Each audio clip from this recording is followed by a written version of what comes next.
Okay. All right. Okay. Good evening, everybody, and welcome to the part 2 of winning the dollars, right? How to win funding for your business. So last week kind of like laid the foundation of um what we wanted to do, and just taking it from there today, right? As we move on. So we already know the importance of funding for business growth, right? So for example, you cannot start a business without adequate funding. Neither can you um, expand or grow your business without adequate funding. So that whether this funding comes through you, through the profit that your business will generate, through external sources, right? It is important that you have capital. So I remember when we were in primary or secondary school, they were teaching us about how you need what? You need capital, you need labor, all those factors that you need for entrepreneurship to happen. Okay. So whether you're launching a startup or looking to expand an existing venture, understanding how to attract the right resources can make all the difference, right? So first of all, let's start by recognizing that funding can come in various forms, right? Funding can come in various forms. So it can be there's financing, there's debt financing where you borrow to start your business, right? Maybe you borrow from a family member, or you be borrowing from a bank, or you borrow from a friend. That's debt financing, right? Then there's what we call equity financing, which is where someone gives you money, an investor gives you money in exchange for a stake in your business, like a stake in equity, right? That kind of thing, and other sources. So there's also grants, right? You can get grants, you can get funding opportunities. There are a lot of organizations that maybe in view of promoting the SDGs or supporting entrepreneurship in a particular region, they are open to giving you grants, right? They're open to giving you grants. So let's get into the class for today. So in a world where innovation and growth are very important, understanding how to attract finances for your business is a skill that can set you apart and drive your business towards success, right? It's very, very, very important. Okay, so now let's begin by acknowledging the importance of funding for your business growth. Whether you're in the early stages, right, of your business, or you're already established and you're looking to expand, if you have the right financial backing, it can provide you with the fuel that you need to drive innovation, reach new markets, realize your goals. All right. So we'll be talking about several key things that you should take note of, right? That will help you understand the funding landscape and some practical strategies that you will need to get the funding that you're looking for. Okay, so on types of funding, I've already talked about debt financing, right? Which is funds that you borrow that you have to pay back. So maybe bank loans, micro loans, then equity financing. Okay, that means you give a percentage of ownership in your business to someone who will give you money in exchange, right? So that's where you have angel investors, venture capitalists, and crowdfunding, right? Crowdfunding is a situation whereby it's actually very common recently. You set up a crowdfunding platform where different people, different places can contribute the money that you need for your business, right? Okay. So now, before you reach out to consider to potential investors or lenders to get money, you have to ensure that the foundational elements of your business are strong, right? Like I mentioned in the last class, you need to have a very well-crafted business plan to serve as your roadmap, outlining your vision, your mission, your target market, and competitive advantage. Okay, so now accompanying this business plan should be what? Financial projections that will give you insights on how you plan to allocate your funds, generate revenue, achieve profitability. So being able to clearly demonstrate the potential return on investments can make your business work a very attractive proposition. But it's not just about numbers, right? It's not just about numbers, it's not just about projections. Investors also want to understand the value you'll be getting by supporting your business.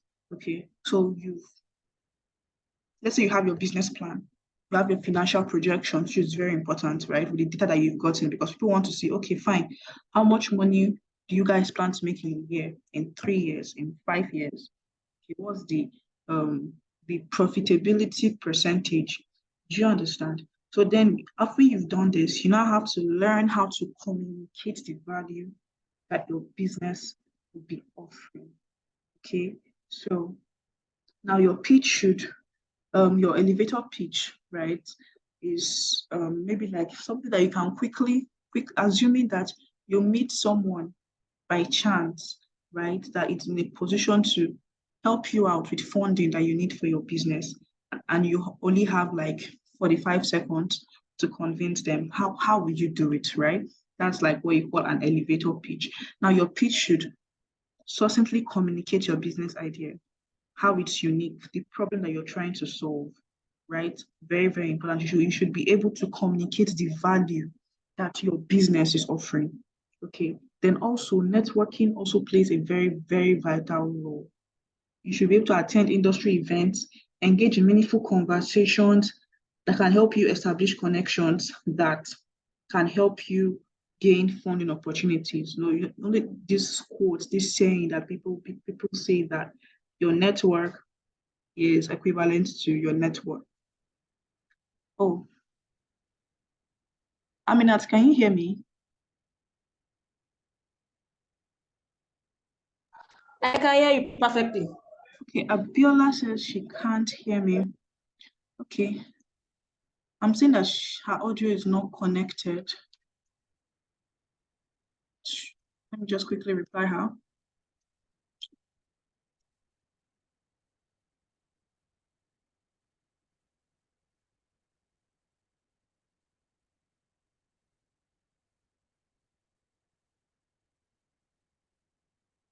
Okay. Her or him. All right. So, what was I? Can't remind me what was the last thing I was saying.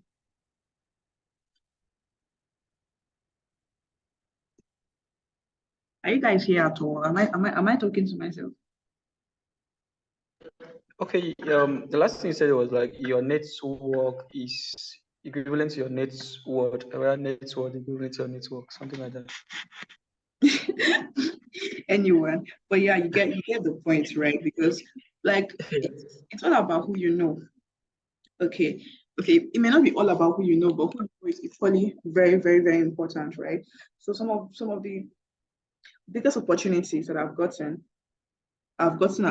I heard about them through people in my network, right? They'll be like, oh, Tolani, I heard about this thing, or I saw this opportunity, and I think you'll be a good fit for it, right? So if you're planning to raise money for your business, okay, you should be attending business events, networking events, all those kind of events, for business owners like yourself, where you can meet potential investors, where you can meet potential partners, where you can meet VC firms, right? And the rest. You can't just be in your room all day. You're not seeing anyone, you're not networking to anyone, you're not pitching to anyone and expect some magic to happen, right? So you have to intentionally, emphasis on intentionally, do your network. Because if you're like me, you probably would just want to be in your room all day and not do anything. Okay, but it's intentional. You have to do it for your business to survive, right? You can't function in isolation. Man is not an island, right? So yeah, where was I? So I said attending industry events and engaging in meaningful conversations can help you establish connections that eventually lead to funding opportunities. Okay, building trust and credibility is an ongoing effort and can pay off immensely. Okay, now let's talk about pitching to investors. Pitching to investors is a skill, right? It's a skill that requires finesse. It's something you have to learn. So I remember in the last class, I talked about going to um, check out shows like Shark's Tank, Dragon's Den, you know, all those kind of shows, right? To study how those guys do their pitches to those dragons or to those sharks that they are asking to invest money in their businesses, to actually go and study it, learn what works, learn what did not work, what did the investors, what did they ask for, right? The most convincing pitches, what did those guys do differently? What extra pizzazz did they bring to their pitch or to their presentation? What did they include? Do you understand? So you can just study it. Okay, what kind of businesses looks like they get the most amount of funding, right? What are the criticisms that these investors give? And you learn and you practice using your own business as a case study, right? So this is like something very, very, very important that you need to take note of, that you need to highlight. Okay, so you need to practice it. Don't wait until the day you finally come face to face with the opportunity, right? Or the day you come face to face with the investor, like you finally jam the person that person that can give you that money that can change your life, and you're not stuttering or you're not stammering and you not find yourself unprepared. Okay, so start rehearsing ahead of time. You have to learn how to tailor your pitch to suit the audience's interest, to suit the people that you're talking to, and concerns that they may have. So outline, okay, what concerns can these people have about my business? What questions are they likely to ask me, right? And try to answer those questions beforehand, okay, so that when the time comes, you will not be unprepared. So doing all this will significantly increase your chances of success, right? Also learn to highlight your unique selling points. Very, very, very important. So it's very likely, right, that the business idea that you have, or the venture or the business you're building, someone else has already done something like that before, right? It's very likely that there may already be other companies or other businesses in the market that are doing the exact same thing that you're pitching. Okay, so now you have to ask yourself, what's my unique selling point? What's new thing, what special thing do I bring to the market, right? What is it that I can do that none of my other competitors can do? Okay, so because it's a very good question. If I have money and there are other companies that are doing the same thing you're doing, and maybe even doing better, like maybe they started before you, they have more customers or something, and you're not asking me to bring my money and invest in you. The question is why, right? What is unique about you? What is special about you? What is unique about your business and what you're doing? That kind of thing. What's your unique selling point? So if it's something that if you've not asked yourself this question beforehand, if you've not understood what your unique selling point is, right? If you've not understood what your unique selling point is, then go home, take a pen, take a paper, sit down and try to outline it very, very, very, very carefully. Okay, so are you guys still with me?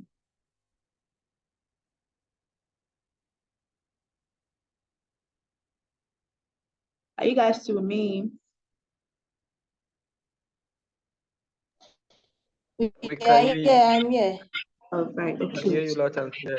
So I said highlight your unique selling point, address potential objections, right? Ask yourself, what questions are these people likely to have? Address it. Then showcase your team's expertise, right? Now, I was judging an application pitch recently for a challenge. Okay, so I think it was a business funding stuff, right? And the selected businesses were going to get like $10,000 in funding. And one key question, right? One very, very important question that um, was part of the judging, or the rubric that was for the judging, that a lot of the applications that I saw did not actually get right, was about their team's expertise, right? So two questions, right? they asked in the judging rubric, how does the team's experience relate to the role? Like, are they, based on their experience, will you say that they are capable of handling the role, right? Then also, how diversified is their background, like the team? These two questions. And I saw a lot of people that they didn't really use the opportunity to showcase the strength of their team, right? And that carried really solid marks, because those are things that investors would definitely consider, whether it's maybe an angel investor or maybe a government organization or an NGO that's giving out a grant. They will consider the strength of your team, right? Because they don't want to throw their money down the drain. They want to be sure that the people that they are giving this money to, they have the experience to make this idea a reality. They have the experience to bring this idea to life. So let's say you are you own a printing business, right? And you're thinking of taking it big. Okay. So the people on your team and your team members, none of you have any experience in that industry before, like zero experience, like zilch. Like the investor to be wondering, like, okay, so what's the plan? And maybe you're saying, oh, sir, don't worry, we will learn. They will not feel very comfortable giving you their money, because they'll be like, I beg, it's not my money you want to go and use and learn. So what if you now learn, it will not work? What will not happen? Right? So when you start into a business, make sure you have, like, it's a given, it's a must. You must have experience, or you must have training in that area, right? Either you go and learn, go and apprentice under somebody that's already doing that business to learn, or you collaborate, invite someone on your team, maybe as an advisor or as a partner or something, right, that has the experience, that you need. Do you understand?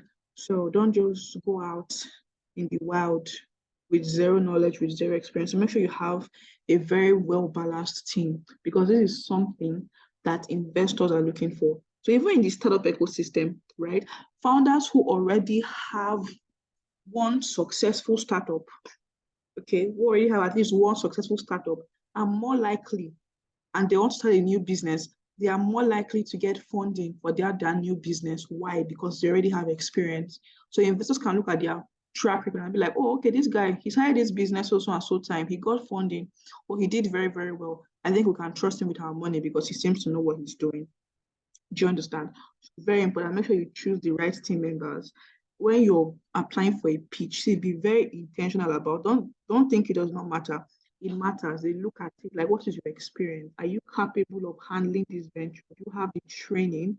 Do you have the expertise? Do you have the background? Do you have the needed network it takes to be successful in this area, or in this business, or in this industry that you're planning to go into, right? It's very important. So your team, very, very, very, very, very important. So if maybe you just been functioning on vibes, and your team members, they're not all that, right? They don't have the skills that you need to make your business work, then you need to go and work on that, right? So these are all very crucial elements of crafting a compelling pitch. Okay, so when you're crafting your elevator pitch, these are things that you should be expecting. Okay. So yeah, practice is very, very, very important.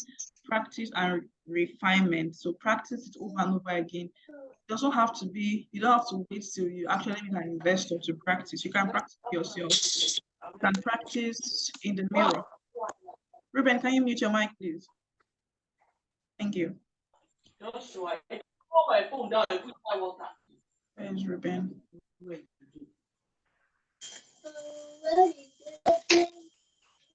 Sorry, hold on.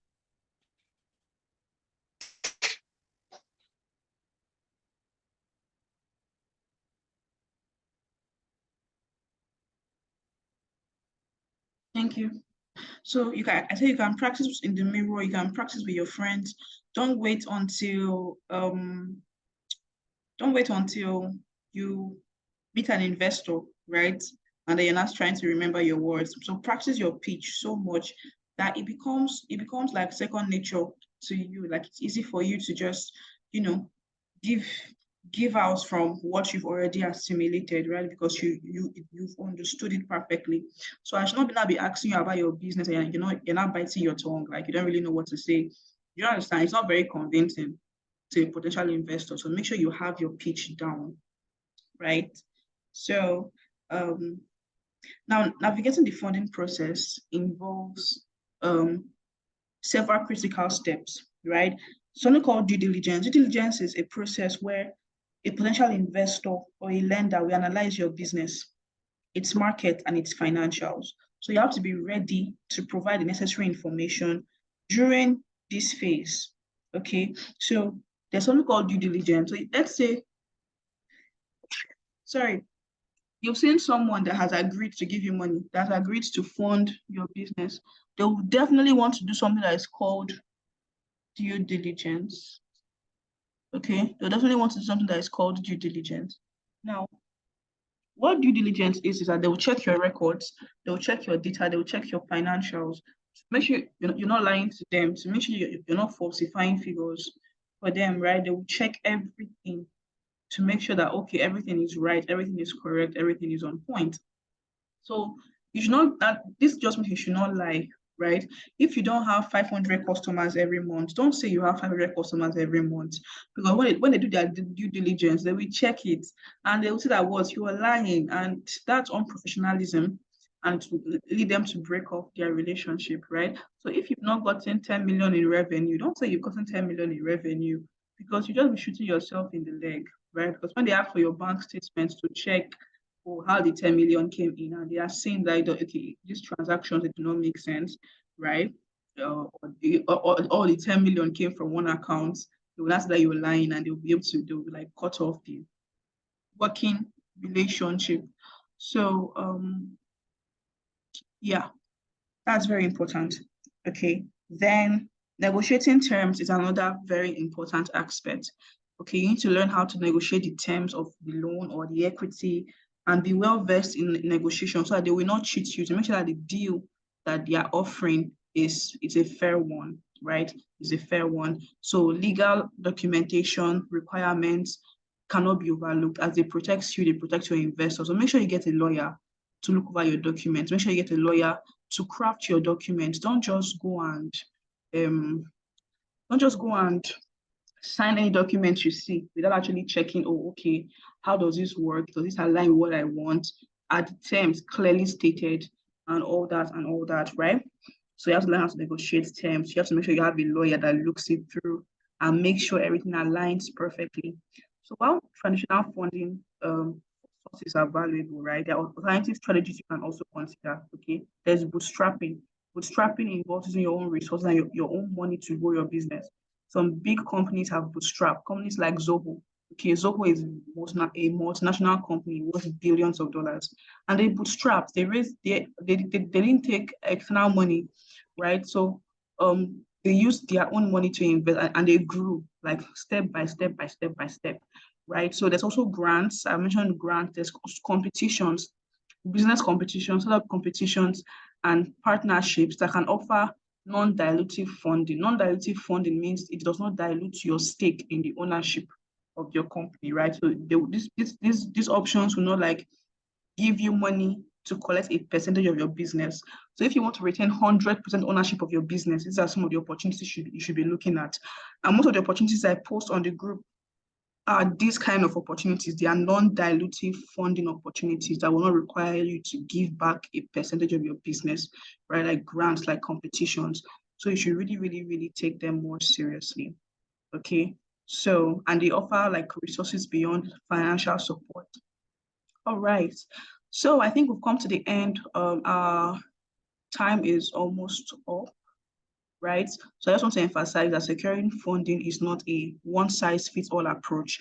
It requires a combination of preparation, networking, skillful pitching, and understanding the intricacies of the funding process. So I hope you will take the insights and strategies that you've learned today, that we've discussed today, and apply them to your unique business situations. Okay, so remember, like I said last time, there's a lot of money out there waiting for you to just wake up and grab hold of those opportunities. All right. So does anyone here have a question? Do you have questions? Okay, our time is almost up. Let me know if you have a question. But let me know if you got everything I said. Did you get it? Are you still with me?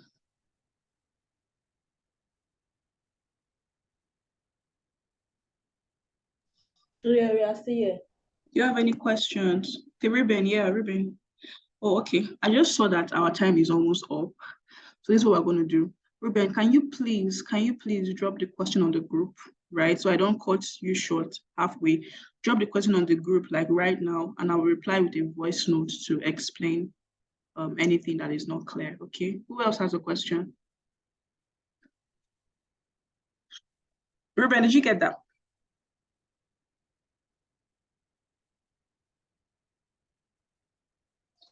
Yes, I did. Sorry, I was trying to lower my hand. Okay, so just drop your question on the group. I'll Why check. is it? Eh? All right, guys, thank you so much for coming to this session. Of course, it will be recorded. I will drop the recording on the group I'll drop the link when I upload the video, right? I'll drop the link to the recording. It will be on our YouTube channel. So all our live sessions will be on our YouTube channel. So you can just go and check them out. So kindly let us know in the group chat, drop it in the group chat, like, hey, if it was helpful, what you learned from the session and all. So thank you so much. And also what topic you like us to talk about next, right? So we'll have an invited guest come to share with our community. Just let us know what you want us to discuss. Do have a lovely, lovely, lovely evening. Take care. Bye. Bye, take care. I'm going to drop a question in form of a voice note. Okay. Sure. Okay. Yeah, I think that works fine too. Yeah.